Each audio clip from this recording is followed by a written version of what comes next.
Hello and welcome to the Reality of Drugs. It's Ricky Scarf, Yeah. Jamie Evans, and we're here to talk to you about the real truth behind drugs. The reason we're doing this is simply because I spend my life talking to drugs counsellors, people who are supposed to be in the know, and yet none of them have actually been through what we've been through. Well, most of them anyway. Yeah, most of them. So yeah, we're here to talk to you about the reality of it, what we know, why we do it. So here goes. Ricky, introduce yourself. Well, my name's Ricky. I'm 25. Basically started drugs about 14, 15. When did you start? I smoked my first spliff when I was about 11. Yeah, so a bit earlier than me, but yeah, I started smoking weed. My brother was smoking it. He was a year older than me, and he got me smoking it first. So. Yeah, I think I'm pretty much on the same as that. I've got an older brother who's 3 years older than me. He was smoking it, offered me a spliff, and that was it. Rest is history. The rest is history, which we're about to talk about. Yeah. Well, who am I? My name's Jamie. I'm 31, coming on 32. I have been a drug addict probably for about 17 years now. How I'm still alive, I've not got a clue. I've just been doing lots and lots and lots and lots of drugs, which we're about to talk about. This is going to be a series that we're going to do. Series here and series there, all over the place. But what we're going to try and get out of this is, the main reasons why we do it, the main reasons why we think people do it, what we've done, what effects it has on us and the people around us, getting over it, and the feeling of what, once you've stopped it for a long while, what you're still left with. And, I can't sit there and say we're going to cover is it really worth it, because that's not for us to decide. It's just something in life, it's who we are, and it's, what we've done. So well said.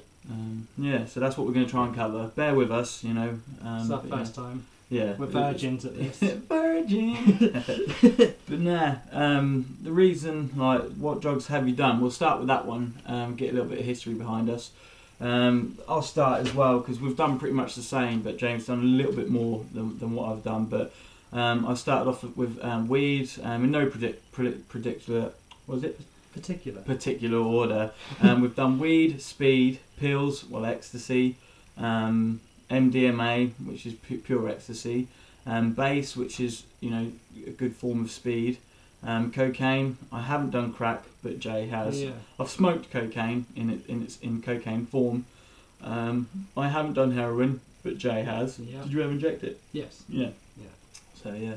We've done ketamine, and we'll probably do a whole episode or a couple of episodes on ketamine, because that is something that has, that was a life changer for Jay, and for me, it was basically what it all boiled down to for both of us, wasn't it? That was the end game. Yeah, I think pretty much. for both of us. Is it ice? No, 2CE. Oh, 2CE. We've both done that. 2CB is pretty much sort of similar. There's part of 2C family. Yeah. What was that one? MDAI, which was a legal form of MDMA, but it had a sort of twang of acid. It was a very trippy substance. Methadrone, which that was a bit of a pandemic. That's what got me back into drugs when I stopped. But we're going through that through sort of our life. We'll do a life history sort of more into depth. MXE, that was MXE is ketamine substitute. Rumours have it that the government introduced it as a ketamine substitute to try and get people off the ketamine. However, it has a very prolonged effect. It's a very, very confusing drug, and I know a lot of people who have gone into very bad places from doing MXE. Just a little word of warning for you. We're 2CI, which is we're doing little amounts, and it rocks your head off. Yeah. We've both done magic mushrooms. We've had plenty of unusual times on them. I wouldn't say good, because we're not here to promote it in that way. Both done acid. We've done NOS, which is nitrous oxide. GHB, GBL, which is a stronger form of GHB. It's a date rape. what's that? Amyl nitrates, which is poppers. Yeah, that was old school. And yeah, the meds that Jay's been addicted to. There's a list of meds I've been addicted to. They're prescribed medicine. Yeah, obviously never been prescribed. Never been prescribed to me most of the time. But yeah, codeine, morphine, methadone, the heroin substitute, amitriptylines, Valiums, temazepams, all that sort of family of painkillers, opiates, etc., etc. Which, in my opinion, which I'd like to state, just because they're government prescribed drugs, does not make them any safer or any worse than any drug that you can get on the black market. The difference is that the government can't tax all of these illegal drugs, but they can put their tax on these things. And more people are prescribed drugs and are prescribed drug addicts than there are illegal drug addicts. Yeah. So yeah, that's what drugs we've done through our lives. I've been doing drugs for started 11 years ago. I'm 25 now. How long have you been doing? You said 17 years. 17 years. So we're both sort of knocked it on the head, for a while at the moment. But we're going to talk about how why it started, our thoughts on why people do drugs, why people get addicted to them, and and so on. We'll try and answer myths and or what taboos sort of thing about taking drugs and stuff. So, but what we'd also like is for people to actually write in and ask us questions for the next episodes, because we can cover your questions. And I think if you're struggling or you want to try a drug for the first time, or chat to us, because we'll give you a mention, and we'll help you out. If you want to, we'll help you out. That's all we can do. I'm not going to say don't do drugs. I'm not going to say do drugs. All I'm going to say is that there is a controlled and safe way of doing these drugs, that as long as you've got a little bit of common sense about you, that you'll be okay. Obviously, I'm not promoting it in any way, shape or form. So, Ricky, why did you first start doing drugs? Is the question. Well, it goes back to all my life really. Through all my life, I've been sort of been said I've got ADHD and all this stuff. To me, it was just I wasn't like the normal person. My head was just up here, while everyone around me was down here. Don't mean that in a horrible way. It's I've got another video on my channel which says talks about indigo children and stuff. But it's just growing up with a completely different mind. One of my first memories was trying to look at back in first school when we were all learning to read and write. I was just sitting there looking at the girl in front of me, picturing myself through her and sort of that sort of thing. So with that in mind, growing up, it was just I felt really different. And to me, it was like I looked to drugs as an excuse to feel that way. So back when my brother had all his friends around smoking weed, and I just thought, right, I'm going to smoke some of this and see where it takes me, and that's why I started doing drugs, because my mind was just not all over the place, but it's just growing up, my mind wasn't how I would learn it should be. So I just thought, right, I need answers. I need to find something extra to tell me, or look, why did you start? I'm going to do the cliche thing. I thought I looked cool. I thought I was cool. I was the first one out of all my friends to start smoking. I was the first one out of all my friends to start drinking. I was the first one out of all my friends to start doing drugs. It was just a simple fact of I wanted to hang around my brother and his older mate. Your brother was a lot older than you, though, wasn't he? 3 years, yeah. I wanted to. I didn't have a lot of friends when I was younger. My brother was pretty much one of my only friends. So it was strange, because I just remember the first time I got offered that spliff and I took it. I inhaled it. I'm not saying I inhaled it properly or because I was young, but I always knew from that point on that I loved that. I loved the high feeling. It's a good job that you said that, because it's like we've got two different reasons. Yeah. Like you did it to fit in, and you come from, was it London? London, So it's, you know, I come from a little small village, but it's good that you got that too there. You got someone like me who felt different, and you got someone who just wanted to, I wanted to fit in with everyone else, you know. And sort of like especially when I first started, you know, smoking weed, with my attitude, what annoys me, and me and Jay got the same views on this, is people say, oh, don't try, you know, weed because it always leads to the higher drugs. Not really, because if you think about it, if you've got someone, you know, like myself or Jay who's willing to take that first step to smoke cannabis, they're more likely to be that character that's going to go on to other drugs. It's not because they smoked weed and had that in their mind, I'll only do weed, but oh no, I want to try this because that's not good enough. You know, it's just saying to someone, don't go through that door. It's going to take someone to want to go through that door to then go through another door, because that's who they are. Yes. They're not going to go through the first door and then decide I don't want to go through doors anymore. That's who they are. It's their nature. And explore. And the reason why I progressed in drugs, we'll go on to that, is because I just wanted to be the first one to go that further, you know. And, you know, my mates were smoking, you know, joints with, you know, weed and a little bit, and then I just want to put, oh, what happens if we put a whole 10 bag in? What happens then? It's always two extremes, you know. The thing with both me and Ricky is, with us, there's no half measures. No. You know, you have to be, you either have to not do anything, or you have to do it 100%. Yeah, and that just got worse and worse, didn't it?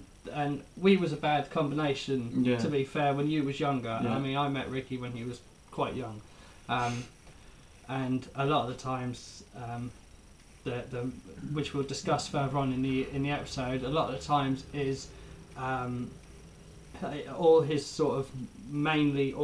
first class A drugs, were done with me. But that was me being. It wasn't me pushing my drugs. It was me saying, Jay, this is what I want to do. Yeah, and I was like, well, if you want to do it safely, then come do it with me. You know, I wasn't going to tell him he couldn't do it, because that to me would be hypocritical.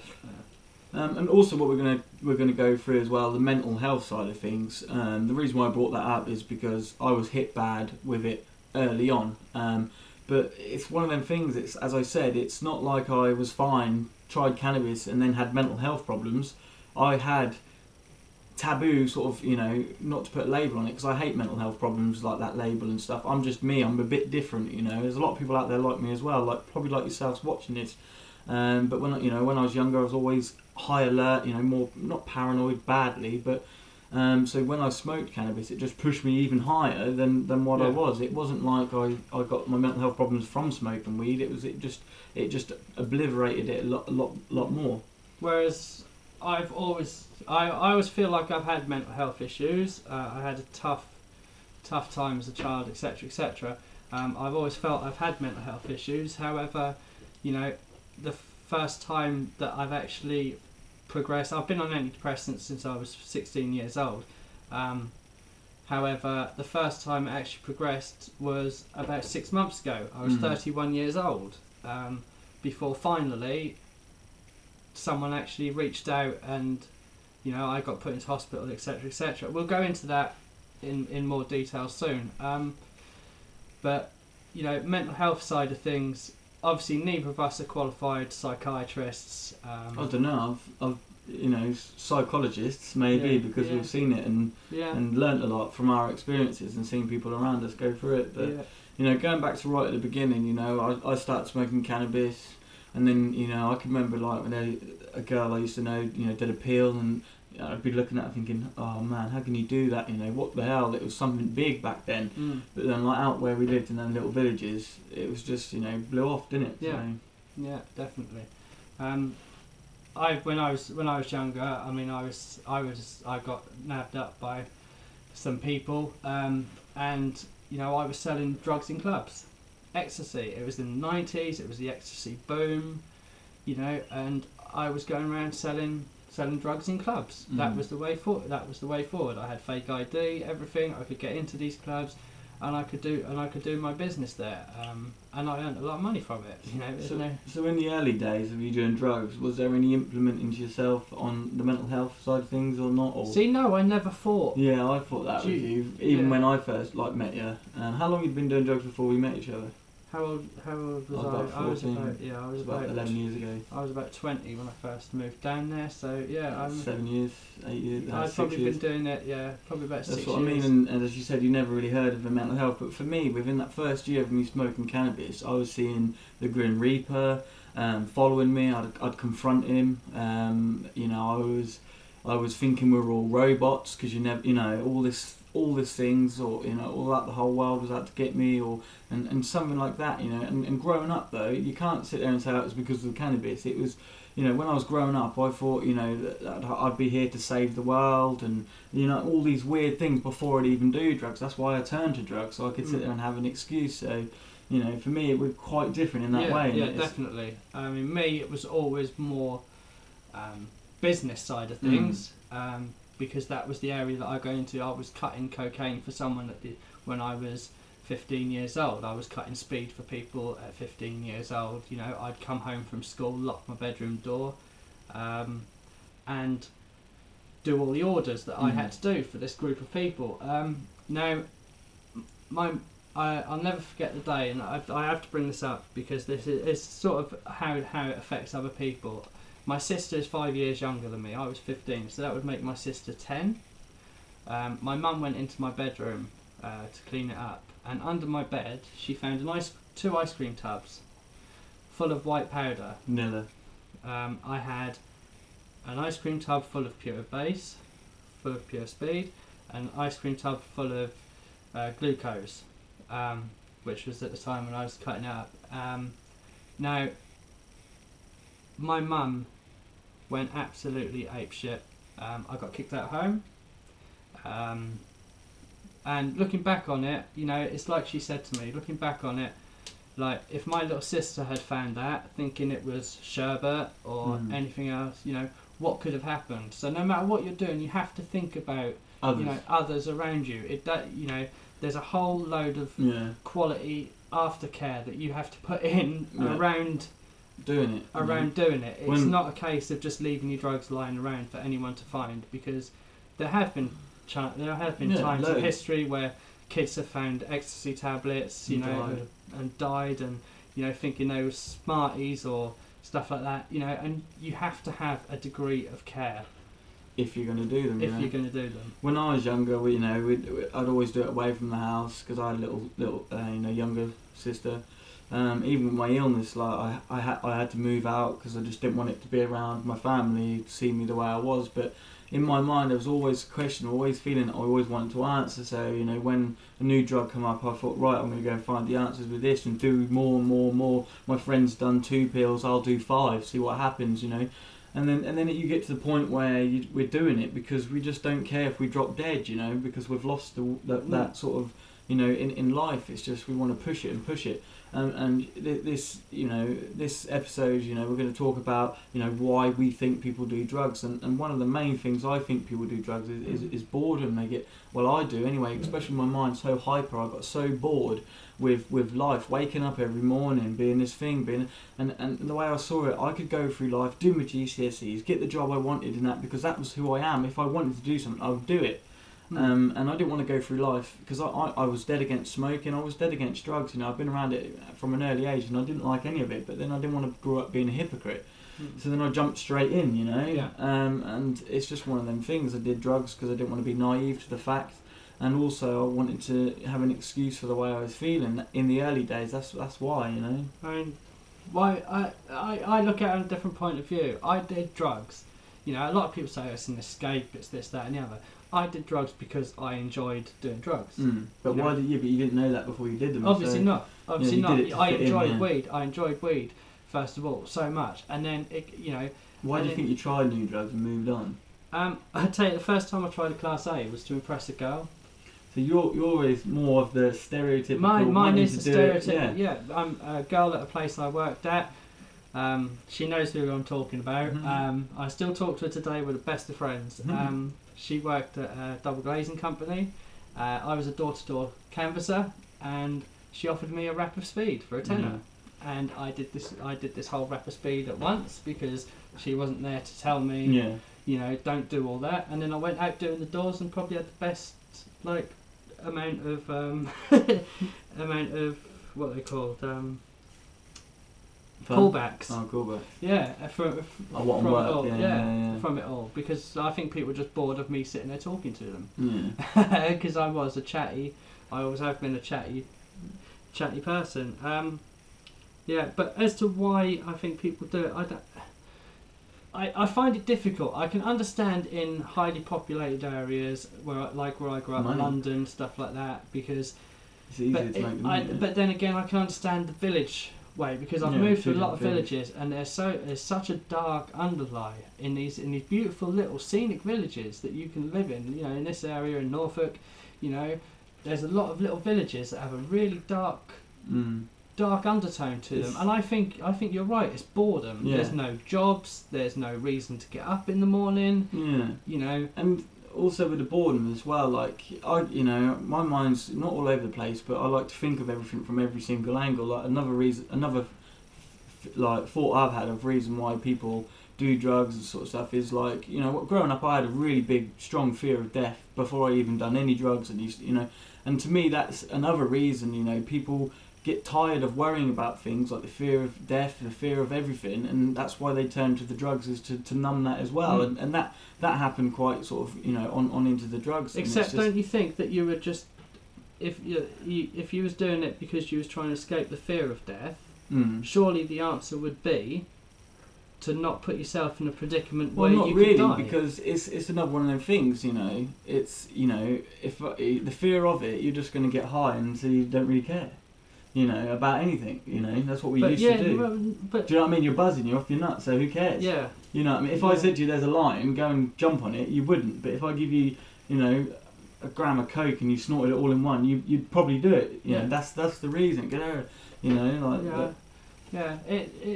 This is a very complicated series, and if we're just like a little bit all over the place at the minute, it's because we're trying to do this unscripted and sort of, you know, I've got a few notes down, but we're just trying to let it out as it comes, as natural as possible. And one of the other things as well, like I said, like why people do drugs, it's quite a new thing. I've only thought about this in the last year.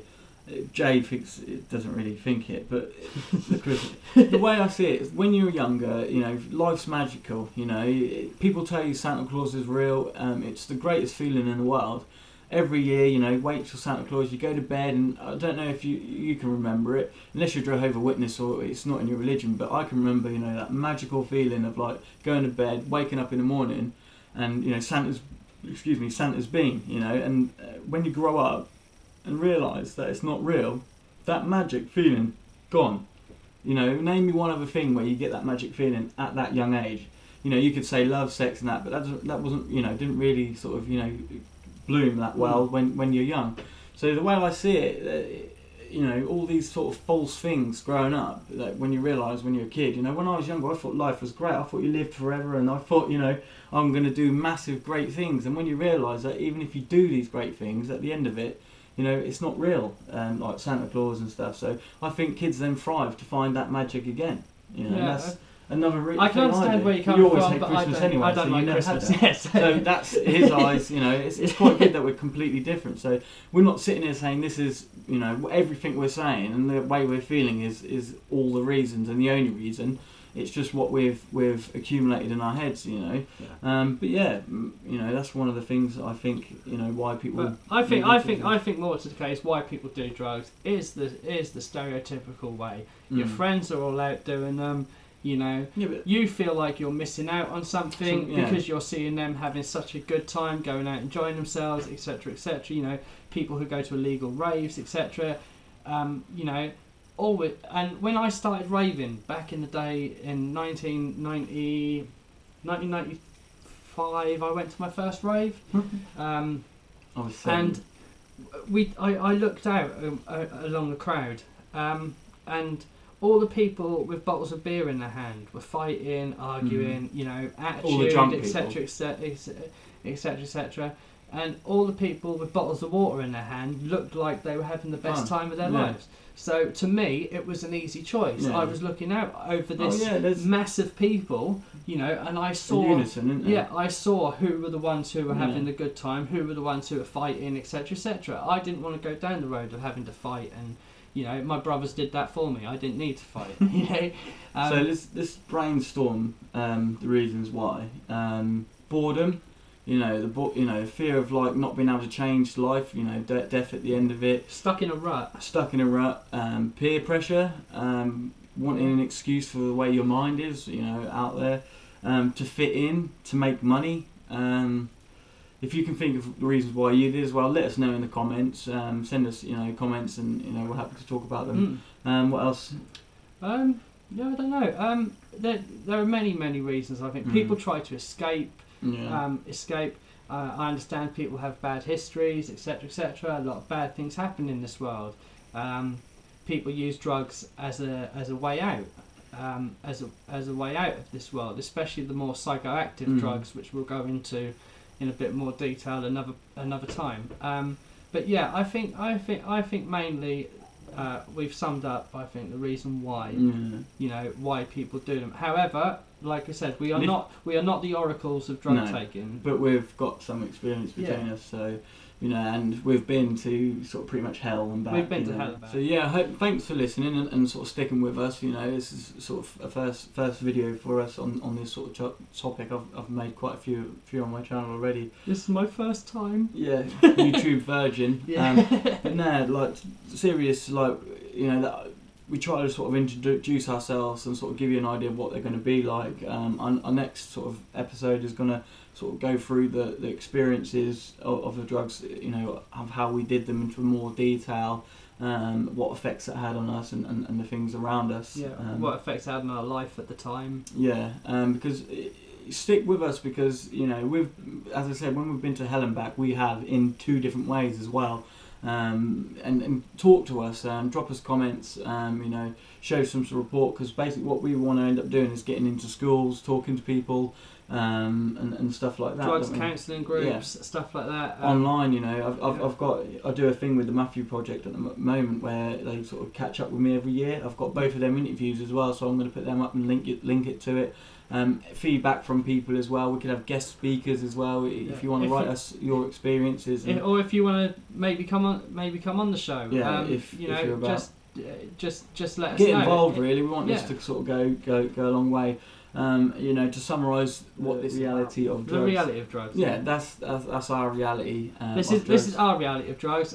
Whether it's the reality of drugs, all we can do, as I've said before, is speak from our experiences. You won't get no bullshit from us. You won't get nothing. You'll get the God honest truth. Yeah. Just to sort of let you sort of know what the series is going to be about is, what drugs we've done, what experiences we've had, where we've ended up, what we've lost, and what we've gained, and why we're here now, and what our views is. Will we do drugs again, and is it worth it? At the end of the day, we're not going to tell you not to do them. We're not going to tell you to do them. We're just going to try and guide you and help make you with sure anything you're safe. Got. The main reason of this is to make sure, because before I did most of the drugs that I've ever done, I have researched them and found out either from other people who have done them or read up about them. I mean, the internet is an amazing platform. Yeah, I've never heard of it until and ketamine as well. I get you that, yeah. But and we the main drugs that we'll sort of look into is ketamine and methadone. One of the main, but that's what I mean. That was our crunch point for us. Yeah. It destroyed us, and I mean, I'm watching it destroy people to this day still. Yeah. So hopefully, we can give you the education behind it, and you can make your own decision. That's the main thing. This is a support, episode as well. Yeah. And we want it to grow. And as I said, our main aim is to get in there, speak to the young kids of today. I'm going to be talking to schools and sort of the Matthew projects and stuff like that, and let them know about what we're doing here. Show support. Please like the video and share it on Facebook to your friends. To your little brothers. People that haven't done drugs. Get them here. Even if it's just to laugh at us. How rubbish we are at doing this. Yeah. Just share it because just share it and bear with us and stuff. But if you want to comment, we're here to answer any questions. If you want to sit here and troll us, don't bother, because this is serious. We're not here, to take shit off people. We're here to sort of help as much people as we can. If I can reach out and just help one person's life, I've done my or job. support someone. You know, if you know, pretty much between the both of us, if you're going to do it, we've been there. You know, if you want to talk to someone, because you know we're all, you know, we're at the point as well. You know, we're not sitting here preaching. We're not sitting here saying, oh, you're stupid for doing drugs. We got over it, because it's not that simple. No. You know, it's I'm not still going through. We're at the crunch point now. I haven't done drugs for over 2 years or a year now properly, because I've got a son. I'm sorting my life out, and the same with Jay. You know, but we'll go into that in more detail. Yeah. So make sure you come back. We'll try and release a video every week. We'll do one every week, I reckon. Yeah. I'll have to come back over, but yeah. Thank you very much. I've been Ricky Scarf and Jamie Edmonds. Take care. Bye.